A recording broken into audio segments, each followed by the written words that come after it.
I've got to ask you about some breaking news that has just come in, if I can, Senator Paterson. A Chinese fighter jet, this has been reported, has dropped flares in front of an Australian Navy helicopter in international waters. Apparently it happened on Saturday evening off the coast of South Korea. It could have been catastrophic if it wasn't for the reflexes of the Australian pilot.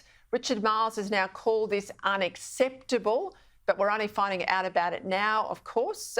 And this comes after that sonar pulse incident last year, and real questions about what action the Prime Minister took with his Chinese counterpart, and in that case also a delay in us finding out. How concerned are you with this report?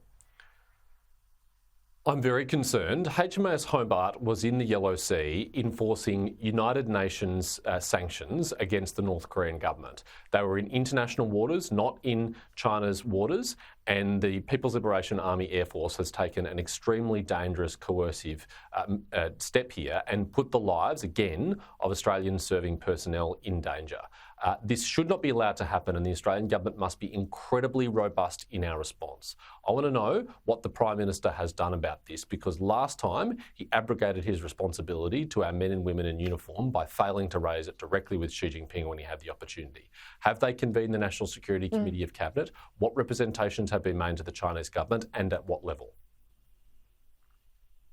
What do you make of those comments to former head of the US Office of Naval Intelligence, Michael Studeman? He says he has a concern that China's stockpiling. He thinks something is coming over the horizon. He points to rapidly expanding reserves of oil, iron ore, copper, zinc, rare earths, etc. He says a storm from Beijing is heading towards Taiwan.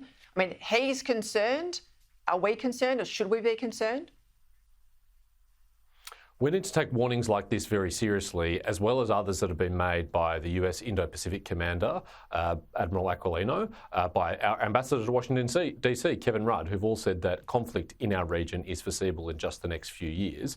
And Xi Jinping himself has said that he is willing to use force to annex Taiwan and subsume them into the People's Republic of China. And he's also right now building the military he needs to achieve that aim.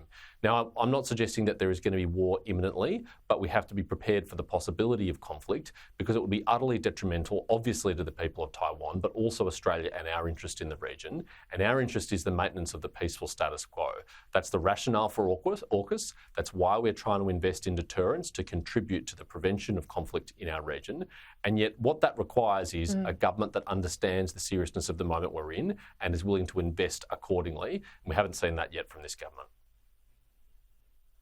Now, I remind people, Senator Paterson, of course, everything's on the long finger. It's 10 years down in terms of the budget cycle, not in the immediate budget 4-year estimates.